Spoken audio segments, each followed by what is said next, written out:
Hello everyone.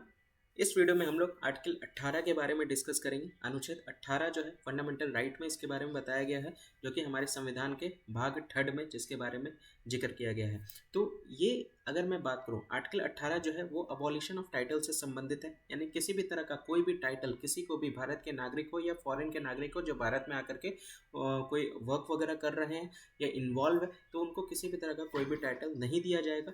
ये हमारा article 18 के अंतर्गत ये सारी बातें बताई जाती है। देखिए, दो तरह की चीज़ें होती है, एक होती है अवार्ड और एक होता है टाइटल। देखिए, दोनों में डिफरेंसेस है। तो अवार्ड हमारे यहाँ पे एक्सेप्टेबल होता है, क्योंकि ये एक तरह से सर्विस है, एक तरह का जो नेशन को हम सर्विस प्रोवाइड करते हैं उसके बेसिस पे ये अवार्ड जो है वो दिया जाता है पर्टिकुलर सिटीजन को। लेकिन अगर मैं बात करूँ टाइटल का, टाइटल अगर किसी को दिया जा रहा है तो वो एक तरह से डिफरेंसेस क्रिएट कर रहा है नागरिकों के बीच में।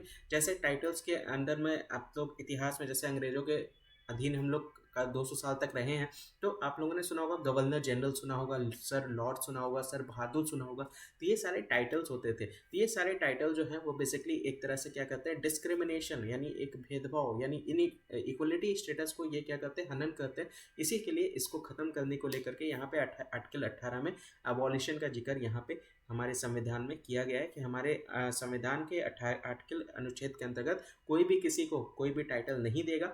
और अगर किसी नागरिक को कोई भी टाइटल दिया जा रहा है, चाहे वो फॉरेन कंट्री से ही क्यों ना हो, तो वो उसको एक्सेप्ट नहीं करेगा। ये सारी बातें यहाँ पे कही गई है। अवार्ड्स की अगर हम लोग बात करें तो अवार्ड्स में आप देख सकते हैं, जैसे भारत रत्न अवार्ड हो गया, पद्म विभूषण हो गया, पद्म भूषण हो गया, गैलेंट्री अवार्ड्स हो गए। तो ये सारे आपके अवार्ड्स के कैटेगरी के अंतर्गत आते हैं, जिसमें उनके परफॉर्मेंस के बेसिस पर जो उन्होंने सर्विस दिया नेशन को, उसके अकॉर्डिंग उनको ये सारे अवार्ड दिए जाते हैं। तो ये हमारे कंट्री में एक्सेप्टेबल है, इसको आप लोग दे सकते हैं। लेकिन ये अवार्ड जो उनको दिया जा रहा है वो उनको एज ए प्रीफिक्स और सफिक्स नहीं यूज़ कर सकते अपने नाम के साथ। यानी नाम के पहले वो अपना यूज़ नहीं कर सकते उस अवार्ड का नाम, ना ही नाम के बाद में यूज़ कर सकते हैं। ये भी बात यहाँ पे कही जा रही है। जैसे अभी रिसेंट में आप लोगों ने देखा होगा, बिहार के जो पूर्व मुख्यमंत्री कर्पूरी ठाकुर को यहाँ पे भारत रत्न अवार्ड यहाँ पे दिया गया। तो उनके नाम के पहले भारत रत्न कर्पूरी ठाकुर या कर्पूरी ठाकुर भारत रत्न करके यूज़ नहीं किया जा सकता। ये सारी बातें यहाँ पे कही जा रही है। तो अवार्ड्स यहाँ पे एक्सेप्टेबल है, लेकिन टाइटल्स यहाँ पे एक्सेप्टेबल नहीं है, ये ध्यान रख सकते हैं। तो इसी को अबॉलिश करने की बात यहाँ पे कही जा रही है, समाप्त। ये आर्टिकल अंतर्गत यहाँ पे टाइटल जो है भारत के संविधान के अकॉर्डिंग कोई भी किसी को नहीं देगा। और भारत के टेरिटरी के अंदर में अगर कोई रह रहा है तो वो कोई भी टाइटल जो उनको अगर फॉरेन कंट्री से दिया भी जा रहा है तो वो उसको एक्सेप्ट नहीं करेंगे। मैं आपको एग्जाम्पल दे करके समझाऊंगा तो और अच्छे से आपको क्लियर होगा। तो चार बातों को यहाँ पे ध्यान में रखने की बात यहाँ पे कही जा रही है। पहला तो चीज़ कि ये एक स्टेट मतलब ये एक सरकार को, चाहे वो राज्य सरकार हो चाहे वो केंद्र सरकार हो, उसको ये क्या करता है, रोकता है। उसको क्या करता है, रोकता है कि आप किसी भी तरह का कोई भी टाइटल किसी भी नागरिक को या फिर फॉरेनर को नहीं दे सकते हैं, चाहे वो विदेशी ही क्यों ना हो। ये एक्सेप्ट कहा जा रहा है। मिलिट्री और एकेडमिक डिस्टिंक्शन को लेकर के यहाँ पे एक्सेप्ट कैटेगरी डाल दिया गया। अभी मैंने आपको बताया मिलिट्री में जैसे रैंक्स होते हैं वो आपके अवार्ड्स के अंतर्गत आते हैं, वो आपके टाइटल के अंतर्गत नहीं आते। जैसे जनरल हो गया, लेफ्टिनेंट हो गया, कर्नल हो गया, तो ये सारे आपके टाइटल नहीं होंगे, ये सारे एक तरह से रैंक हुए उनके। तो इनको आप टाइटल के कैटेगरी में नहीं रख सकते हैं। ठीक है, तो इस बेसिस पे राज्य सरकार या गवर्नमेंट, केंद्र सरकार किसी भी तरह का कोई भी टाइटल किसी भी नागरिक या विदेशी को नहीं दे सकता। ये उसको प्रोहिबिट करता है, रोकता है, ये ध्यान रख सकते हैं। एकेडमिक की अगर मैं बात करूँ, जैसे जो पीएचडी होल्डर होते हैं तो वो अपने नाम के आगे डॉक्टर लगाते हैं, तो वो एक टाइटल नहीं हुआ, वो एक उनकी एकेडमिक क्वालिफिकेशन हो गया, डिस्टिंक्शन हो गया, जिसके बेसिस पे वो अपने नाम के आगे डॉक्टर वर्ड का यूज़ कर रहे हैं। ये बात समझ में आ गई। इसके साथ साथ ये हमारे नागरिक को भी आर्टिकल 18 जो है वो रोकता है क्या, कि अगर कोई उनको फॉरेन स्टेट से अगर कोई उनको टाइटल दे रहा है तो वो उसको एक्सेप्ट नहीं करेंगे। फॉर एग्जांपल, सुनील गावस्कर जी को नाइटहुड का टाइटल दिया जा रहा था, तो उन्होंने हाथ जोड़ करके नमस्ते किया और उन्होंने बोला कि हम इस टाइटल को नहीं एक्सेप्ट कर सकते क्योंकि ये हमारे संविधान के विरुद्ध है। तो ये बात सुनील गावस्कर ने मना कर दी, वो टाइटल को एक्सेप्ट करने से मना कर दिया। नाइटहुड का टाइटल उनको दिया जा रहा था। ठीक है, तो ये भी बात यहाँ पे आर्टिकल 18 के अंतर्गत कही गई है। इसके साथ साथ कोई भी फॉरेनर ही क्यों ना हो, ये भारत के नागरिक के लिए ही नियम नहीं है, ये विदेशी नागरिक के लिए भी नियम है जो यहाँ पे रह करके काम कर रहे हैं। किसी के स्टेट गवर्नमेंट के अंदर में या किसी सरकार के अंदर में अगर वो कोई भी वर्क कर रहे हैं तो वो किसी भी तरह का कोई भी टाइटल किसी भी फॉरेन स्टेट से नहीं लेंगे। क्योंकि अगर उनको कोई भी टाइटल दिया जा रहा है तो सबसे पहले अगर वो टाइटल अगर उनको दिया जा रहा है तो वो पहले बिना राष्ट्रपति के सहमति से वो उस टाइटल को एक्सेप्ट नहीं करेंगे। ये भी बात यहाँ पे कही जा रही है। अगर उनको कोई भी टाइटल दिया जा रहा है तो सबसे पहले वो एक इस कंसेंट को राष्ट्रपति जी से पूछेंगे, राष्ट्रपति जी के परमिशन के बिना वो उस टाइटल को एक्सेप्ट नहीं करेंगे। ये रूल सबके लिए, चाहे वो नागरिक हो या विदेशी लोग हो जो बेसिकली भारत में रह करके कोई भी ऑफिस में वर्क कर रहे हैं, उनको बिना प्रेसिडेंट के कंसेंट के, बिना प्रेसिडेंट के अप्रूवल के वो उस टाइटल को नहीं ले सकते, वो उस टाइटल को एक्सेप्ट नहीं कर सकते। ये बात यहाँ पे कही जा रही है। जैसे फ्रांस का हाईएस्ट ऑनर अवार्ड आप कह सकते हैं लेजन ऑफ ऑनर है। लेजन ऑफ ऑनर फ्रांस का हाईएस्ट ऑनर अवार्ड है। फिर ऑर्डर ऑफ ब्रिटिश एम्पायर जो है वो आपका कह सकते हैं ब्रिटेन का अवार्ड है।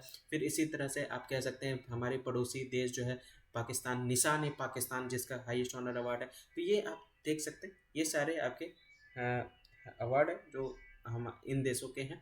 ठीक है, चलिए बताइएगा निशान ए पाकिस्तान, ठीक है, पढ़ा होगा आप लोगों ने इसके बारे में। निशान ए पाकिस्तान जो कि हाईएस्ट ऑनर है, ये फर्स्ट फॉरेनर जो थे किन, ये सॉरी ये तो पाकिस्तान का है, सॉरी पाकिस्तान का है, जो भारत रत्न है, भारत रत्न, भारत रत्न अवार्ड है, ये हाईएस्ट सिविलियन अवार्ड है भारत का।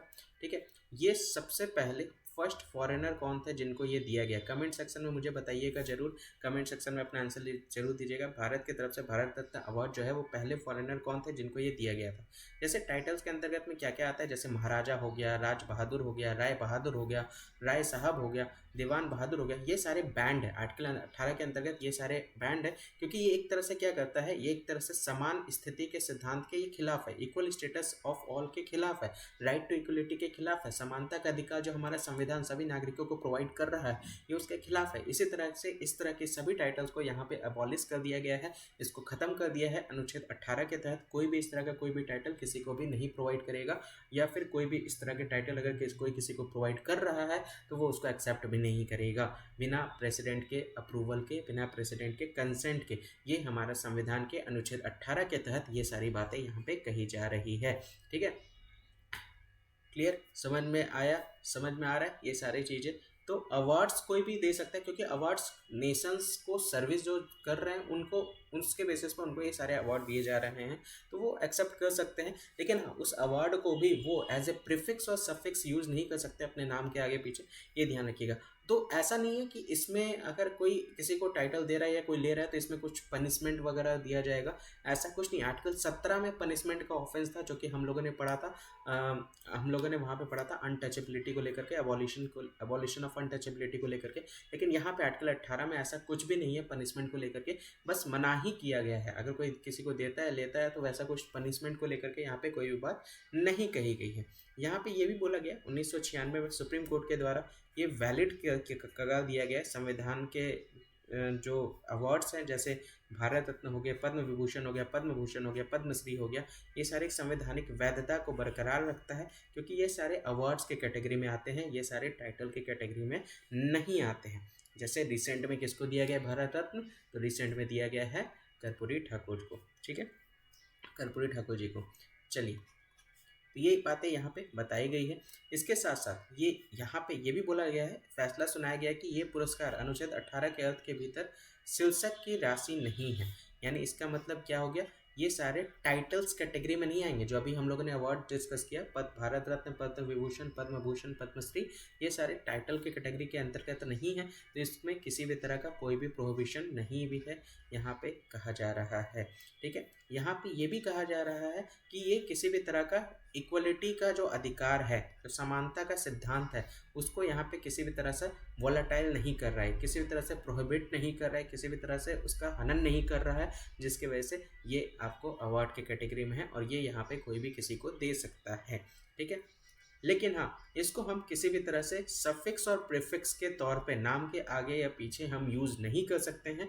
ये भी बात यहाँ पे साथ में कही जा रही है कि इसको हम एज ए सफिक्स और प्रीफिक्स यूज़ नहीं कर सकते हैं अवार्ड्स को, जो यहाँ पे दिया जा रहा है सिटीजन को उनके काम को लेकर के। ठीक है, तो ये बातें यहाँ पे बताई गई है। एक चीज़ और है, जैसे हम लोग के भारत में जो रैंकिंग दी जाती है, रैंकिंग में सबसे पहले नंबर पर जैसे हेड ऑफ स्टेट कहलाते हैं, फर्स्ट सिटीजन ऑफ इंडिया कौन कहलाते हैं, वो प्रेसिडेंट कहलाते हैं, है ना, कौन कहलाते हैं, वो प्रेसिडेंट कहलाते हैं। ठीक उसी तरह से ये ध्यान रखिएगा, ये क्वेश्चन पूछा जाता है आपके एग्जाम में कि जिनको भारत रत्न अवार्ड मिला है भारत रत्न अवार्ड जिनको भी मिला है तो वो किस नंबर के सिटीजन कहलाएंगे, तो वो 7th नंबर के सिटीजन कहलाते हैं। ये ध्यान रखिएगा, 7th citizen of our country कहलाते हैं, ये ध्यान रखिएगा। ये इस तरह के क्वेश्चंस एग्जाम में पूछे जाते हैं, तो इसको आप लोग ध्यान में रख सकते हैं, ठीक है।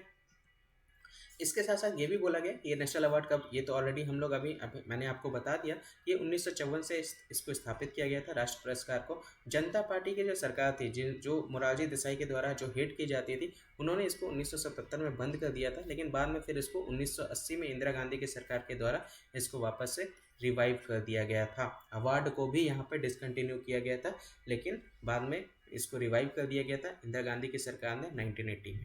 तो आई होप ये आर्टिकल आपको बहुत अच्छे से समझ में आया होगा। आर्टिकल 18 था ये, अनुच्छेद 18, जो कि मौलिक अधिकार का ही हिस्सा है, जो कि इक्वल स्टेटस को मेंटेन करने के लिए ये अबॉलिशन ऑफ टाइटल को यहाँ पे हटाया गया है। वीडियो अगर पसंद आए तो वीडियो को लाइक जरूर कर दीजिएगा, शेयर कीजिए इसको ज़्यादा ज़्यादा, ताकि बाकी लोगों तक भी ये वीडियो पहुँच जाए और वो भी इस सीरीज़ का पार्ट बन सके आर्टिकल्स का।